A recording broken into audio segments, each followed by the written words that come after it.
안녕하세요. 내년이면 이혼한 지 1년 차가 되는 30대 초반 돌싱 여성입니다. 저는 결혼하기 전부터 프리랜서로 일을 했고 주로 집에서 재택근무를 했어요. 그러다가 결혼 생활 중 취직해서 이혼한 지금까지 쭉 직장 생활을 하고 있고요. 제가 결혼 중에 임신도 미루고 취직부터 한 데는 말 못할 사정이 있었습니다. 왜냐하면 저는 결혼해 사는 동안 남편으로부터 생활비를 현금으로 받아본 적이 단 한 번도 없습니다. 생활이 막 어렵고 궁핍했다기보다는 항상 남편 눈치를 보며 돈을 써야 했고 매사 궁상을 떨고 살았다고 하는 게 맞겠네요. 아끼고 사는 게 나쁜 게 아니라는 분들은 남편과 이혼한 이유가 납득이 안 가실 수도 있습니다. 그런데 남편은 단순히 가족을 위해 아끼고 산 게 아니라 자기 가족과 와이프의 가족을 분리해서 생각하는 사람이었습니다. 남편과 이혼한 결정적인 이유는요. 저를 포함한 주변 사람들에게 지독하게 인색하고 베풀 줄 모르는 사람이 자기 가족한테는 한없이 퍼주기만 하는 거 보고 정 떨어져서 이혼했습니다. 아마 제 사연 들어보시면 제 전남편이 거의 정신병자 수준으로 저를 숨막히게 했다는 거 아실 겁니다. 저와 동갑인 남편은 공기업에 다녔던지라 수입은 월 300만 원 조금 넘는 걸로 압니다. 사실 저는 아직도 남편이 정확하게 월급을 얼마 받고 다녔는지 잘 모릅니다. 되게 우습죠. 남편의 수입도 정확히 모르고 산 바보가 바로 접니다. 저희는 대구에 삽니다. 친정 시댁 전부 대구에 오래 사셨어요. 저희 신혼집은 죽전동인데 여긴 전세가 수도권만큼 비싸지는 않아서 결혼할 때 1억 8천짜리 전세로 신혼집 얻고 결혼했습니다. 친정 부모님이 5천 보태주셨고 제 돈 4천만 원 보탰어요. 남편은 시댁에서 도움 못 받은 걸로 알아요. 남편 그 당시 가진 돈이 4천 분이라 대신 나머지는 남편 명의로 전세자금 대출받았고 대출은 남편이 갚기로 합의했고요. 남편이 돈에 무척 집착하고 아끼는 사람이란 건 알고 있었습니다. 연애 시절부터 경제관념이 특출한 사람인 것도요. 주변 사람들로부터 듣는 말이 남편감이 보통은 아니다, 여자보다 알뜰하다, 짠돌이다 등등. 심지어 농담식으로 지독한 놈이다. 이런 평가를 받는 편이었습니다. 연애 시절에 받았던 선물들도 주로 여자들이 좋아하라 하는 사치품이 아니라 생활용품 위주로 받았습니다. 연애할 때 선물로 세제 세트나 두루마리 휴지 받는 사람이 과연 있으려나 모르겠네요. 소소하게 자주 챙겨주던 편이라 알뜰하다고만 생각했고 저에게 잘해주었기 때문에 그다지 큰 문제라고 인식하지 못했습니다. 하지만 결혼 후 생활을 같이 하게 되면서부터 조금씩 부딪히게 되더라고요. 물론 다 같이 잘 살기 위해 알뜰하게 하는 건 알았지만 같이 살수록 이해가 되지 않는 부분이 참 많았습니다. 이혼한 후 남편이 제게 카드 하나를 건네면서 한 말이 있었는데요. 이제부터 이 카드로 장 봐. 공과금이랑 관리비는 공동경비로 쓰고 당신 보험비랑 핸드폰은 알아서 낼 수 있는 거지? 차라리 한꺼번에 현금으로 보내주면 안 돼? 그 안에서 내가 알뜰하게 쓰고 싶은데 그래야 조금이라도 여윳돈 생기면 저축도 하지. 너한테 돈 관리하라고 이 카드 주는 거 아니야. 네가 지금 수입이 나보다 많은 것도 아닌데 돈 관리는 내가 하고 싶어. 그러니까 그냥 이 카드로 생활비 써. 남편은 제가 돈 관리를 하면 아끼지 않고 쓸까봐 불안했던 것 같기도 합니다. 저는 남편 말에 생활비 필요한 건 그걸로 다 충당하라는 줄 알았습니다. 그래서 처음에는 아무 생각 없이 필요한 걸 남편 카드로 사용했습니다. 대형마트는 거의 한 달에 한 번 갔는데요. 마트 가서 장 보다 보면 아시겠지만 20만 원 넘는 거 금방입니다. 하물며 한 달치를 사는데 10만 원으로 되겠습니까? 당연히 훌쩍 넘어가죠. 그런데 제가 남편 카드로 결제를 하는 순간 금액이 좀 많다 싶으면 남편이 바로 전화가 옵니다. 일단 장 본 날은 그날 쓴 영수증을 가져가서 남편에게 검사를 맡아야 합니다. 여보, 뭘 샀길래 그렇게 돈이 많이 나온 거야? 오늘 영수증 확인할 테니까 그동안 쓴 가계부도 좀 보여줘. 아니, 다 먹을 거랑 필요한 거 산 거야. 마트 가서 이 정도도 못 사? 그러려면 차라리 재래시장을 다녀. 필요한 거 조금씩만 사서 먹으면 되잖아. 남편은 제게 가계부 쓰는 걸 강요했고 심지어 검사까지 하곤 했습니다. 물론 절약하고 아끼는 게 나쁘다는 건 아닙니다. 그런데 정도껏 해야죠. 아내가 돈 쓰는 걸 믿지 않고 혹여 허튼 돈 쓸까봐 사사건건 감시받는 기분이라 저는 숨이 막힐 지경이었습니다. 그것 때문에 싸우기도 많이 했는데 남편이 하는 말은 이랬습니다. 내 월급은 정해져 있는데 저축을 조금이라도 더 하려면 당연히 안 쓰는 게 정답이지. 당신이 일해서 공동으로 생활비를 낼 때까지는 내가 하는 대로 맞춰줘. 요즘 물가가 얼마나 비싼 줄 알아? 그럴 거면 당신이 장 봐서 당신이 음식 해보지 그래? 장바구니에 고기는 아예 담지도 않는 거 알잖아. 장 보는 돈이 그렇게 아까우면 아예 집에서 아무것도 먹지 말던가. 먹고 싶은 거 하나 사 먹지도 못하고 이러고 사는 게 맞는 건지 모르겠다. 결혼 전에도 안 떨던 궁상을 왜 지금 떨고 사는지 몰라? 저는 남편 눈치가 보여서 저한테 필요한 위생용품이나 화장품은 아예 결혼 전 엄마가 챙겨준 비상금으로 쓰곤 했습니다. 제가 버는 수입은 제 보험과 핸드폰비를 제외하고는 전부 부부 공동계좌로 이체합니다. 그럼 거기서 공과금 반반 내고 대출이자 반반 내고 나머지는 공동적금 계좌에 저축하고요. 그래도 매달 100만 원에서 많게는 150만 원은 보냈습니다. 신혼이면 가족이 둘뿐이니 얼마나 외식도 하고 싶겠어요? 저는 기념일이나 특별한 날에는 밖에서 좀 비싼 음식도 먹고 싶은데 남편은 그게 통하지 않는 사람이었습니다.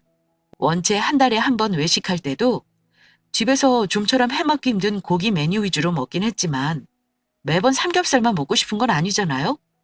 심지어 생일 때는 하다못해 분위기 좋은 패밀리 레스토랑에 가고 싶어서 남편을 졸라 한 번 간 적이 있었습니다. 그런데 남편이 음식값을 보며 죽상을 하는 통에 카드 할인이며 쿠폰 꼼꼼히 챙겨 제가 계산했습니다. 한 번이라도 먹고 싶은 거 맘 편히 먹을 수는 없는 거야? 내가 왜 이런 걸로 당신 눈치를 봐야 하는지 모르겠다. 이게 무슨 큰돈이라고 먹는 내내 얼굴을 찡그리고 있어. 매번 그렇게 아끼고 살면 1년 후나 2년 후에는 뭐 더 좋은 데 갈 수 있긴 한 거야? 내가 볼 땐 당신은 10년 후에도 지금 당장의 행복을 위해 돈 쓰는 거 못할 사람이야. 나는 네가 더 이해가 안 가. 먹고 싶은 거 다 쓰고 하고 싶은 거 다 하고 살면 나중에 손가락 빨면서 살 거야? 지금 젊으니까 아끼고 살자는 거야. 늙어서 초라한 거보다는 낫잖아. 그때는 정말 남편에게 너무 짜증이 나서 집에 와 엉엉 울며 싸웠습니다. 하지만 남편에게 돌아오는 말은 지금 참고 나중에 누릴 거 누리자는 말이었습니다. 저는 남편과 생각이 아예 다릅니다. 어느 정도는 인생을 즐기면서 사는 게 좋습니다. 지금 누릴 것은 누려야 하는 사람이고 현재 행복을 중요하게 생각하는 사람이라 남편이 답답하기만 했습니다. 무조건 안 쓰는 것만이 좋은 게 아니라고 생각해요.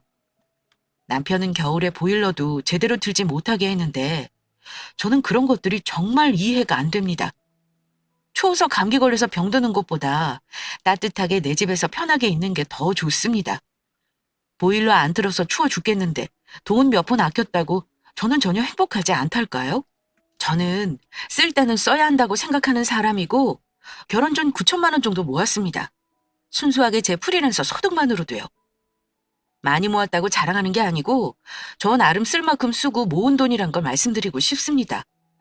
저는 그 돈으로 결혼 준비하면서 쓰고 4천만 원 정도를 여윳돈으로 남겨놓았습니다. 물론 남편에게는 그 사실을 말하지 않았고요.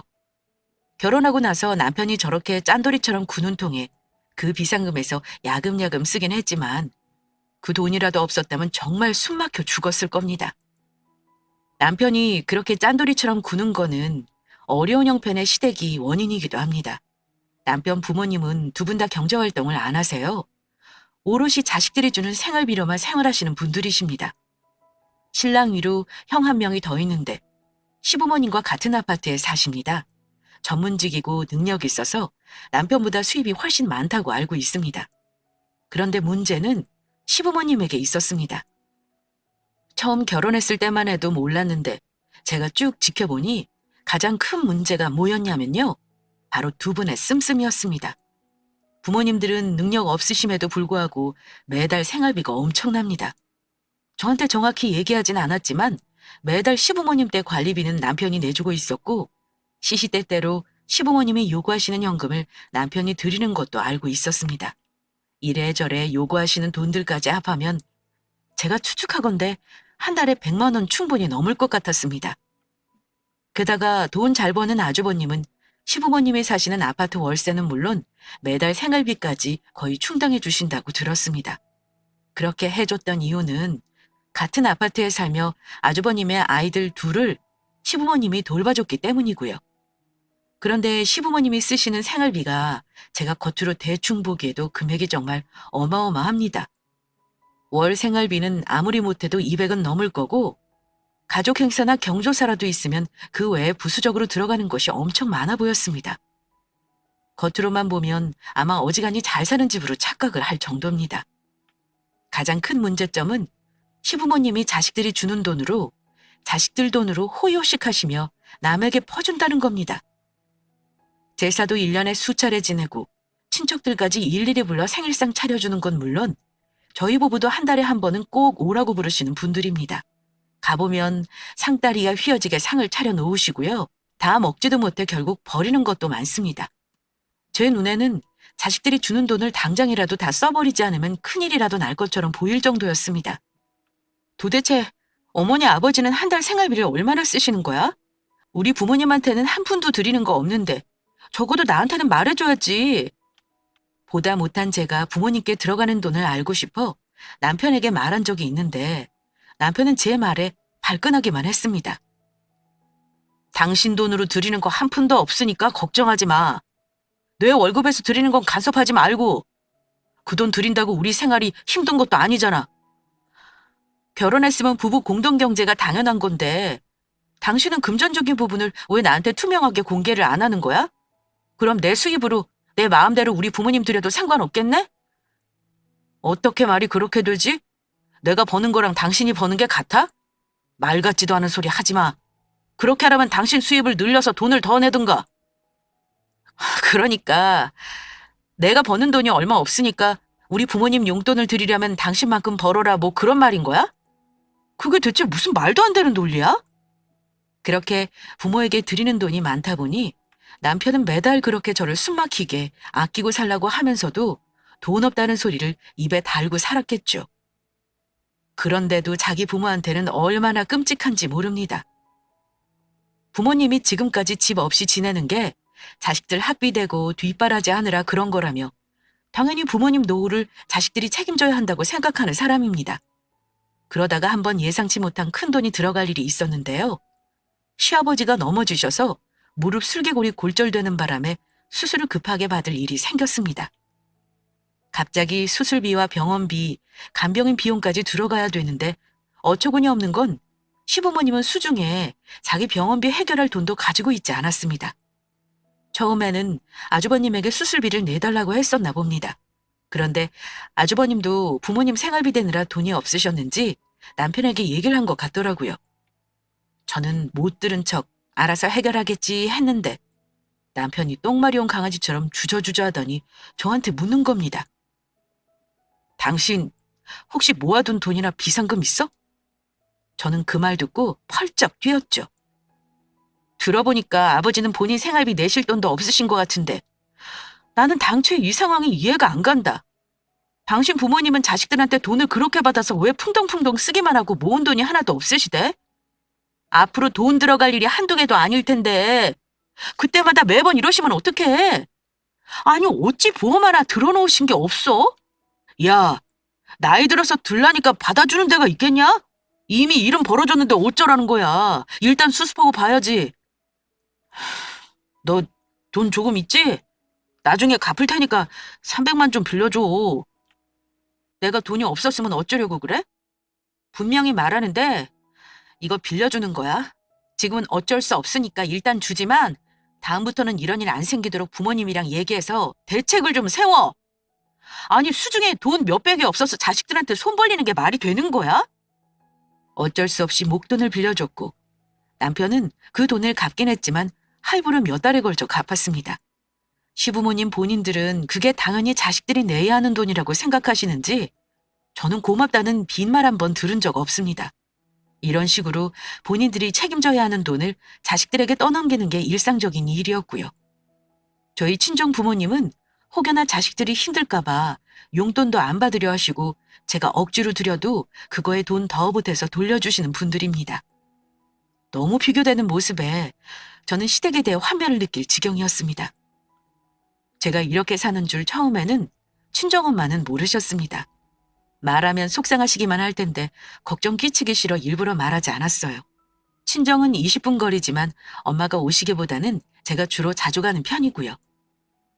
그러다 한번 남편의 극도로 이기적인 모습에 질려버린 사건이 있었습니다. 한 번은 엄마가 제가 갈비가 먹고 싶다는 말에 바리바리 밑반찬까지 싸들고 오신 적이 있었습니다. 윤정아, 웬일로 네가 먹고 싶다는 게 다 있어? 엄마가 그 말 듣고 이상하게 가슴이 철렁했잖아. 혹시 너 박서방하고 무슨 일 있는 건 아니지? 무슨 일 있기는 아무 일도 없어. 그냥 엄마표 갈비가 먹고 싶어서 그런 거지 뭐. 내가 가도 되는데 뭘 여기까지 무겁게 들고 왔어? 오늘 너랑 하루 시간 보내려고 온 거야. 엄마랑 같이 저녁도 좀 먹고 사우나도 가자. 엄마랑 저녁에 나갈 채비를 하는데 남편이 마침 퇴근해 집에 왔더군요. 솔직히 남편과 가고 싶은 마음은 없었지만 예의상 물었습니다. 엄마랑 나가서 저녁 먹을 건데 같이 가자. 그랬더니 남편이 대답 대신 곤란한 표정을 짓는 겁니다. 지금? 뭐 먹을 건데? 나가서 셋이 외식하면 돈이 얼만데. 나 그리고 지금 배도 안 고파. 그래도 모처럼 엄마가 나 먹고 싶다는 거 잔뜩 해서 오셨는데 맛있는 거 사드리고 싶어서 그래. 당신은 집에 있어. 나랑 둘이 먹고 올게. 그럼 그냥 집에서 시켜 먹어. 지난달에 돈도 많이 썼고 지금 생활비 최대한 아껴야 해. 내가 얼른 주문해 줄 테니까 조금만 기다려봐. 그러더니 남편은 장모님이랑 둘이 먹을 거니까 치킨 한 마리면 충분하지. 나는 한 조각만 먹으면 되는데? 기껏 시켜준다는 게 치킨 한 마리였죠. 평소 같으면 투닥거리만 싸웠겠지만 엄마가 계시니까 제가 더 좋습니다. 집에서 치킨 간단히 먹고 사우나 가자고 엄마에게 애써 웃으며 얘기했고요. 엄마야 딸이 그렇게 하자고 하니 좋다고 하셨고요. 당신 진짜 너무하는 거 알아? 내가 지금은 엄마 계시니까 그냥 넘어가는데 이러는 거 아니다. 제가 불만에 가득한 목소리로 말하자 남편은 이러더군요. 야, 치킨이 어때서 그러냐? 한 마리 시켜도 2만 원이 넘어. 둘이 그 정도로 먹으면 되는 거 뭐 얼마나 고하게 먹겠다고 나한테 이를 악물고 말하는 거야? 이건 내 돈으로 계산해 줄 테니까 그냥 잠자코 먹어라. 당신 요즘 수입 거의 없어서 100만 원도 못 내고 있잖아. 나 혼자 감당하는 거 짜증나는데 참고 있는 거거든? 나도 장모님 계셔서 지금 가만히 있는 건 줄이나 알아. 남편은 치킨 한 마리 시켜주는 거에 온갖 생색과 이유를 갖다 붙여가며 저를 초라하게 만들었습니다. 저는 엄마 앞에서 티를 안 낸다고 했는데 엄마는 제가 기분이 상한 걸 눈치채셨는지 갑자기 급한 일이 생겼다고 치킨만 먹고 그 밤에 운전을 해서 돌아가셨습니다. 너무 속상했던 저는 남편과 싸우는 것도 지칠 뿐더러 얘기해봤자 자기 논리로 저를 이기려 들 게 뻔하다는 생각에 속으로 분을 사귈 수밖에 없었습니다. 그런데 남편의 웃긴 행동은 뭔 줄 아세요? 남편은 저희 엄마가 해온 반찬을 시댁에 퍼 나르기까지 했습니다. 물론 부모님께 나눠드리는 건 좋죠. 근데 저희 엄마가 제가 먹고 싶다고 해서 한 손 가득 해온 갈비까지 저 먹을 거 조금 덜어놓고는 죄다 퍼다 나릅니다. 먹을 거 가지고 치사하게 하고 싶지는 않았지만 그게 그렇게 얄밉더군요. 남편이 평소에 저나 친정에 잘한다면 그게 왜 아깝겠어요? 그리고 제가 만든 반찬이면 통째로 다 가져다 드려도 상관 안 합니다. 그런데 굳이 제가 먹고 싶다는 거 엄마가 딸 사위 주겠다고 힘들게 만드신 걸 이거 맛있네? 엄마 가져다 줘야겠다. 이러면서 홀라당 들고 가려고 하는 겁니다. 그래서 제가 이거 엄마가 힘들게 만들어서 나 먹으라고 주신 건데 그렇게 다 가져가면 어떡해? 난 싫어. 다음에 다른 밑반찬 갖다 드려. 그랬더니 야, 아까워서 그러냐? 장모님이 뭐 너만 먹으라고 해오신 거 아니잖아. 나도 같이 먹으라고 만들어 오신 건데 내가 먹는 거나 우리 부모님이 먹는 거나 그게 그거지. 그게 어떻게 같아? 그럼 당신 어머니가 반찬 해다 주시면 나도 우리 부모님 죄다 갖다 드려도 되는 거네? 하니까 표정이 안 좋더라고요. 그렇게 갖다 주고 싶으면 지가 해다 갖다 바칠 것이지. 너무 얄미워서 남편 머리채를 잡을 뻔했습니다. 그전에도 그랬지만 시부모님도 저희 엄마가 해주신 반찬 다 알고 드시면서 고맙다는 말은 고사하고 과일 한 개 주신 적이 없는 분들입니다. 정말 화가 났던 건 남편은 저를 비롯한 친정 가족들에게는 돈 10,000원 쓰는 거에 그렇게 인색하면서 또 공짜로 얻어먹고 받는 건 당연하게 생각한다는 겁니다. 저는 그때 거지근성이란 게 이런 거구나 하고 처음 겪어봤습니다. 제가 프리랜서로 일하는 거 그만두고 급여를 받는 일을 구해야겠다 결심하게 된 계기도 그때부터였습니다. 제가 하는 일이 디자인 쪽이라 마음만 먹으면 일자리 얻는 거 어렵지 않아 참 다행이었죠. 취직하는 거 맘먹은 지 한 달도 안 돼서 조건이 괜찮은 중견회사에 계약직으로 들어가게 되었습니다. 급여는 실수령액 230만 원 정도였고 외주 작업으로 얻는 소득까지 포함하면 남편보다 버는 돈이 더 많아지더라고요. 그런데 제가 돈을 벌기 시작하자 남편은 네 돈 내 돈 따지는 정도가 심해지더군요. 저는 이 인간하고 결혼할 때 처음부터 평생 제 반려자로 생각하고 남편에게 경제권도 주었고 그 인간 돈도 내 돈이라 생각하고 아꼈었어요. 그런데 제가 월급을 받자마자 한다는 말이 뭔 줄 아세요? 이제 당신도 돈 버니까 생활비 카드 돌려줘. 당신 필요한 건 당신이 사고 공동 생활비는 월 100만 원씩 내자. 남편은 자기 생활비 카드를 돌려달라고 하더군요. 그러면서 공동 생활비를 똑같이 내자고 하며 각자 버는 돈을 관리하자는 겁니다. 그러길래 제가 그랬습니다. 그럼 당신 생활비 내 통장으로 붙여. 내가 매달 정확히 정산해서 남은 돈은 당신한테 붙일 테니까. 100만 원씩 내는 게 남는 게 어디 있냐? 그거 남겨서 내가 뭐 얼마나 가져간다 그래. 남는 돈 있으면 저축하면 되잖아.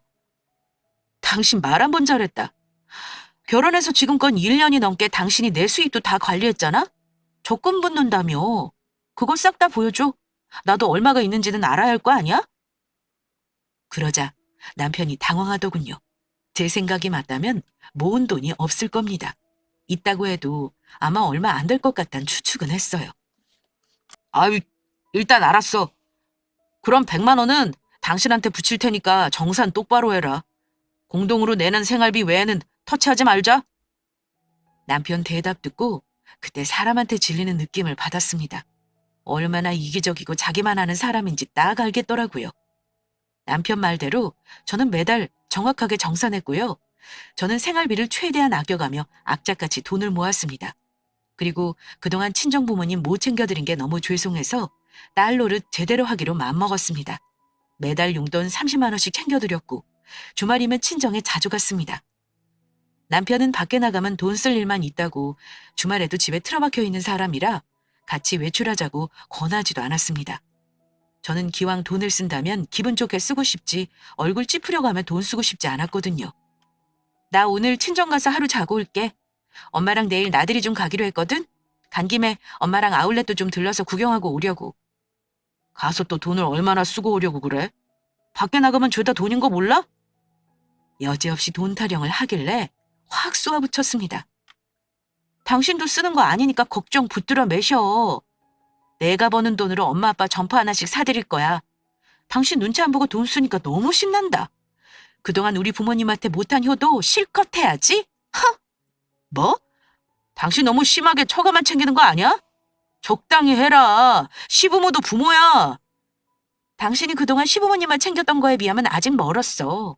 매달 용돈 드린 거랑 가져다 드린 반찬이며 외식비며 나도 똑같이 우리 부모님한테 할 거니까 뭐라 하지 말아줘.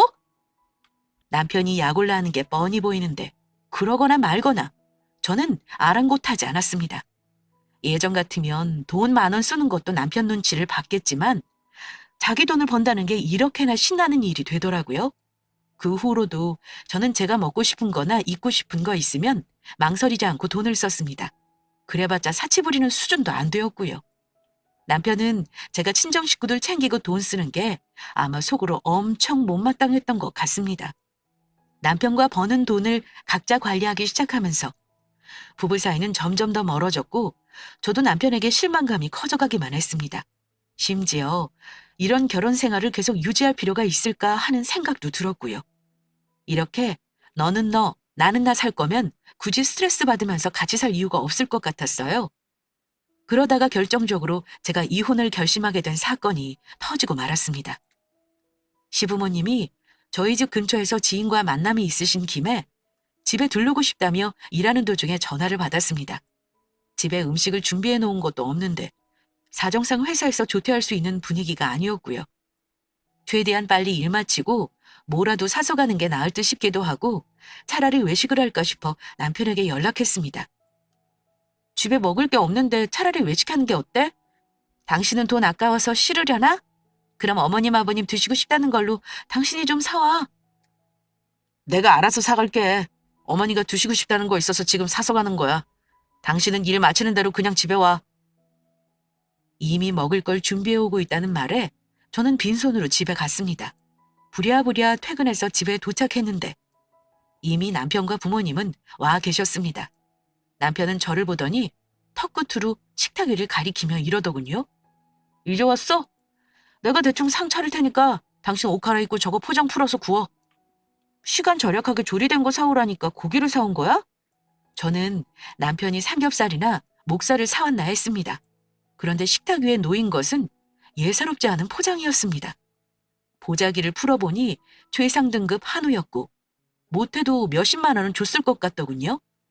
가격표를 찾아보니 예상대로 50만 원이 넘는 최상품 한우였습니다. 어머니가 소고기 먹고 싶다고 하시더라고. 나가서 사 먹으려면 몇십만 원 주고 배부르게 못 먹을 것 같아서 사온 거야. 남편이 천연덕스럽게 말하는데 순간 속에서 열불이 끓어올랐습니다. 당연히 부모님한테 한우 사드릴 수 있죠. 그런데 그때 제 머릿속을 스친 건 우리 친정엄마가 왔을 때 고작 2만 얼마짜리 치킨 한 마리 시켜주고 온갖 색색을 내던 남편의 얄미운 얼굴이었습니다. 우리 엄마한테는 나가서 몇만 원짜리 외식한다는 거 아까워 치킨 한 마리 시켜주면 생색 내던 놈이 그것도 한 조각만 먹겠다더니 우리 엄마가 쥐어주는 닭다리까지 처먹던 놈이 말입니다. 맨날 돈 없다고 노래 부르면서 눈에 불을 켜고 제가 돈 쓸까봐 감시하던 놈이 자기 부모한테는 50만 원이나 하는 한우를 척척 사다 바치는 놈이었습니다. 당신 멀뚱히 서서 뭐해? 얼른 옷 갈아입고 고기 구워. 우리 부모님 배고프시겠다. 저렇게 말하는 남편을 보는데 마음이 짜게 식더라고요. 이건 아니다 싶었습니다. 자기 부모, 자기 식구한테는 아까운 줄 모르고 다 퍼주면서 나나 우리 부모한테 매사 아까워한 거 그거 알았을 때 이혼했어야 맞지 싶었네요. 지금도 이런데 나중에 혹여 아이라도 낳으면 아이한테 들어가는 돈도 반반하자 그러겠다 싶었고요. 저는 그 고기를 구울 생각이 없어졌습니다. 고기는 당신이 구워라. 내 입으로 들어가는 거 아까워서 어찌 볼라 그래? 나중에 내가 먹은 거 계산해서 청구할까 봐 무섭네. 나는 나가서 따로 먹을 테니까 당신 부모님이랑 좋은 시간 보내. 뭐? 당신 갑자기 무슨 말이야? 어머니 이상하게 생각하기 전에 빨리 고기나 구워. 갑자기 왜 이러는 거야? 알고는 있었지만 당신 참 치사한 인간이야. 우리 엄마 왔을 때는 치킨 한 마리 시켜주는 것도 아까워하더니 당신 부모님 오신다니까 한우를 사다 바치네? 당신 부모님 입만 입이냐? 당신 진짜 미쳤어? 부모님 들으시는데 이게 무슨 짓이야? 그리고 우리 부모님 당신 부모님이랑 같냐고. 당신 부모님은 형편이 더 나으시잖아.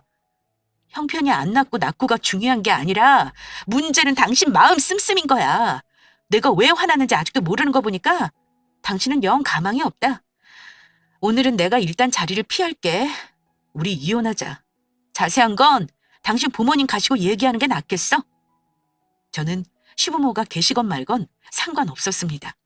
어머니, 아버지, 이 사람하고 고기 맛있게 구워 드시고 가세요. 저는 이 기분으로는 식사 못할 것 같네요. 이미 부부싸움을 듣고 계시던 두 분은 나가려는 저희를 붙잡고 그러셨습니다. 내가 별 희한한 문전박대를 다 당하는구나. 너 우리 아들을 이런 식으로 무시하고 살았니? 아니, 아들 집에 와서 밥 한 끼 먹고 가려는 게 우리가 며느리한테 못할 짓 하는 거냐? 이러시길래 저도 기회다 싶어 하고 싶었던 말을 했습니다. 어머니도 그러시는 거 아니에요. 평생 자식들한테 돈 받아 쓰시는 분이 아까운 줄 모르고 남들한테 이심 쓰고 다니는 거 그거 별로 보기 안 좋은 거 모르시죠? 남들한테는 사람 좋다, 돈 많다 소리 들으면서 정작 병원비도 없어서 자식한테 손 벌리시잖아요? 매번 우리 엄마가 해오는 반찬까지 해다 드시는데 저한테 한 번을 고맙다고 한 적 없으시죠? 저 솔직히 그거 너무 서운해요. 저는 어머니한테 멸치 한 마리 얻어먹어 본 적 없다고요. 평생 그렇게 자식들 돈 받아서 펑펑 쓰시다. 자식들 빚더미에 올라앉으면 그때 정신 차리실래요? 제가 하는 말이 구구절절 다 맞는데 뭔 반박을 하시겠어요? 두 분 다 얼굴만 달아오른 채 어버버거리며 입만 뻥긋거리고 있었죠. 너 이렇게 버릇없이 말하는 애였니? 시부모도 부모인데 그런 말하는 거 아니다. 너도 네 부모한테는 아낌없이 해드릴 거 아니냐? 근데 네 말 들으면 우리 아들이 꼭 자기 부모한테만 잘하는 사람이라는 소리로 들리는구나. 우리 아들이 네 부모한테도 할 만큼 한다고 들었어? 그 말 듣고 기가 막히더라고요. 이 사람이 하긴 뭐래요? 저희 부모님한테 자기 돈으로 10,000원 한 장 드린 적 없어요. 엄마 왔을 때 나가서 외식하는 거 돈 아깝다고 치킨 한 마리 시켜준 인간이거든요? 그게 할 만큼 하는 건가요? 제가 자기 부모한테 대드는 걸 본 남편은 오히려 자기가 더 열받는다는 듯 이러더군요. 우리 부모님한테 왜 그리 싸가지가 없냐? 그러는 너도 네가 버는 돈으로 니네 부모님만 챙겼잖아.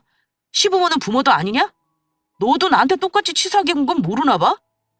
그동안 못 해드린 거 똑같이 해드리려고 노력한 것 뿐이야. 나는 더 이상 입씨름하면서 당신이랑 시간 낭비하기 싫다. 우리 깨끗하게 각자 돈 챙겨서 이혼해. 야, 내가 하고 싶은 말이다. 10원 한 장 안 틀리게 똑바로 계산해라. 안 그럼 서류에 도장 안 찍어줄 줄 알아? 시부모님은 그동안 본 모습 숨긴 저한테 깜짝 속았다며 가슴팍을 치고 계시더군요. 저는 그대로 집에서 나와 친정으로 갔습니다. 그리고 부모님께 이혼하겠다 말씀드렸고요. 그동안 남편과 살며 제가 살아왔던 일들 다 털어놨습니다. 부모님은 아니다 싶으면 빨리 헤어지는 게 시간 아끼는 거라 하시며 저를 달래주셨고 마음대로 하라고 하셨습니다. 네가 결혼하고 나서 자꾸 얼굴에 그늘이 지는 게 이상하다 했어. 그래도 힘든 게 있었으면 부모한테는 솔직하게 털어놨어야지. 박서방 근데 그렇게 안 봤는데 너 결혼 전에는 전혀 몰랐어? 그릇 작은 사람은 어쩔 수 없다. 남자가 그리 쫌스러우면 사회생활도 아마 힘들 거다. 아무리 없이 살아도 마음은 편해야 하지 않겠어? 너 마음 편한 대로 해.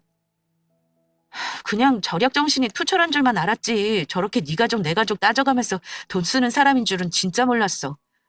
더 살다가는 내가 정신병 걸릴 것 같아, 엄마. 그냥 합의 이혼해서 각자 갈 길 가는 게 나아. 그 집안하고 빨리 끝내버리는 게 상책이야. 그런데요, 그 인간이 진짜 정신을 못 차린 게 주말이 지나고 집에 갔더니 남편 놈이 제 짐을 박스에 넣어서 거실에 내놓은 거예요. 전셋값도 제 돈을 더 많이 보태서 마련한 집인데 저에게 하는 말이 이랬습니다. 당신 발로 먼저 이혼하자고 나간 거니까 네가 나가. 이 집은 빠지는 대로 돈 정리해 줄 테니까. 어이가 없는 게 그 집 전세지만 저와 제 친정부모님이 들어간 돈만 9천만 원이거든요. 게다가 전세도 공동명의로 계약한 거고요. 너무 기가 막히고 웃겨서 제가 그랬습니다. 그래? 그럼 내 돈 9천만 원 먼저 내놔. 그럼 나가 줄 테니까. 아참, 그 전에 당신하고 산 22개월 동안 내가 당신한테 돈 붙였던 거 똑바로 정산부터 해라. 내가 집에서 재택근무하면서도 매달 100만 원 넘게 보내준 거 알지? 그중에 한 푼이라도 당신 부모한테 보낸 거 있으면 가만 안 둘 줄 알아. 생각난 김에 지금 당장 당신 계좌 까봐. 제 말 듣고 남편은 움찔하더군요. 뭐? 이렇게 치사하게 나올 거야? 이러길래 당신 정확하게 계산하는 거 좋아하잖아. 따지자면 당신이 이 집 나가는 게 맞지, 안 그래? 짐 싸서 나가. 짐 빠진 대로 당신 돈은 손 하나 안 대고 돌려줄 테니까. 야, 그럼 내가 그동안 낸 대출 이자는 생각 안 하냐? 그런 말 같지도 않은 개소리를 하길래 그럼 내 돈 9천만 원 보증금으로 묶어놨던 이자 똑같이 쳐주던가 했더니 찍소리 안 하더군요. 그 인간은 깜찍하게도 집을 가지고 저를 협박하려고 했나 본데요. 누구 돈이 더 많이 들어갔는지 착각하는 것 같더라고요. 자기가 몇 천 대출받은 거 가지고 지금 저를 내보낼 수 있다고 생각했나 봐요. 저는 남편에게 내 재정 상태에 대해 숨길 것도 없었고 그동안 저축한 돈도 많지 않았기 때문에 남편 눈앞에 다 보여줬습니다. 그리고 매달 결혼 초에 매달 남편에게 보낸 은행 계좌 거래 내역을 전부 확인했고요. 확인해봤더니 제가 붙인 돈에서도 매달 2, 30만 원씩 시모에게 돈이 갔더라고요. 전부 계산하니 400만 원 남짓이었고 둘이 같이 붙던 적금은 고작 600만 원 남아있더군요. 정확히 반반 나눠 가졌습니다. 저 그렇게 계산적인 사람 아닌데 그 사람이 하도 치사하게 나오니까 저도 손해보고 싶지 않아서 10원 단위까지 철저하게 계산했네요. 신혼집도 바로 내놓았고요. 전세금으로 제가 시집 올 때 보낸 돈 9천만 원 돌려받고 우리는 깨끗하게 합의 이혼했습니다. 그 인간하고 헤어지고 나니 속이 다 후련합니다. 그렇게 아끼고 살아도 자기 부모 치닥거리하느라 돈도 못 모으는 그 인간. 본인 원하는 대로 노후 준비 잘할 수 있을지 모르겠네요. 아마 돈 아까워서 재혼도 안 할 사람입니다. 나중에 누가 더 잘 사나 두고 보자는데 한번 두고 보려고요. 적당히 인생도 즐기고 살아야지 젊은 시절 구질구질 생고생만 하고 꼬부랑 할머니 돼서 돈 많으면 뭐 하나요? 이미 아까운 청춘은 지나간 후인데요. 저는 한 번 사는 인생인데 적당히 즐기면서 돈 모으고 살려고요. 제 생각이지만 나중엔 그 인간은 분명히 돈 때문에 망할 것 같네요. 저렇게 부모한테 퍼주다가 자기 거 하나도 못 챙기고 늙어갈 것 같습니다.